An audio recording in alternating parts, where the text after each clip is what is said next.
თქვენ რას ფიქრობთ მეგობრებო, თვალების ზამთრელობისთვის ყველაზე ცუდი საჭმელი რა არის? ნახე, როცა ტიპი 2-ის დიაბეტია, პირდაპირ რატო ურტყავს თვალებზე? დიაბეტი, რეტინოპათი რო ეძახიან. ეს რეტინა, როცა შაქარი მიდის მაგლა, პირდაპირ გრძნობს პირდაპირ რო სიგნალი ტვინში. ქედულობის პრობლემა, კატარაქტები. ყველაზე ცუდი საჭმელი არის თვალებისთვის რეფენერებული, ფხვილით გაკეთებული ნებისმიერი რამე და რეფენერებული შაქარი. და თქვენ რო სვამს A ვიტამინი თვალის ზამთრელობისთვის დაიყარგება.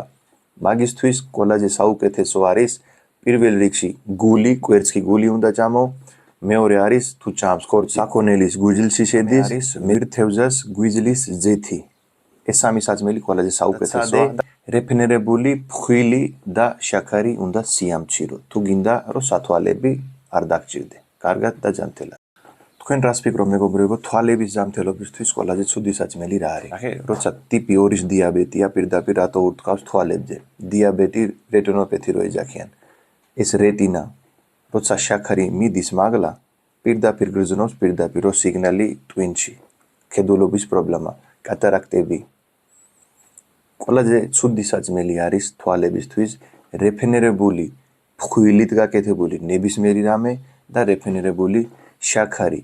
და თქვენ რო სვამს A ვიტამინი თვალის ზამთრელობისთვის დაიყარგება.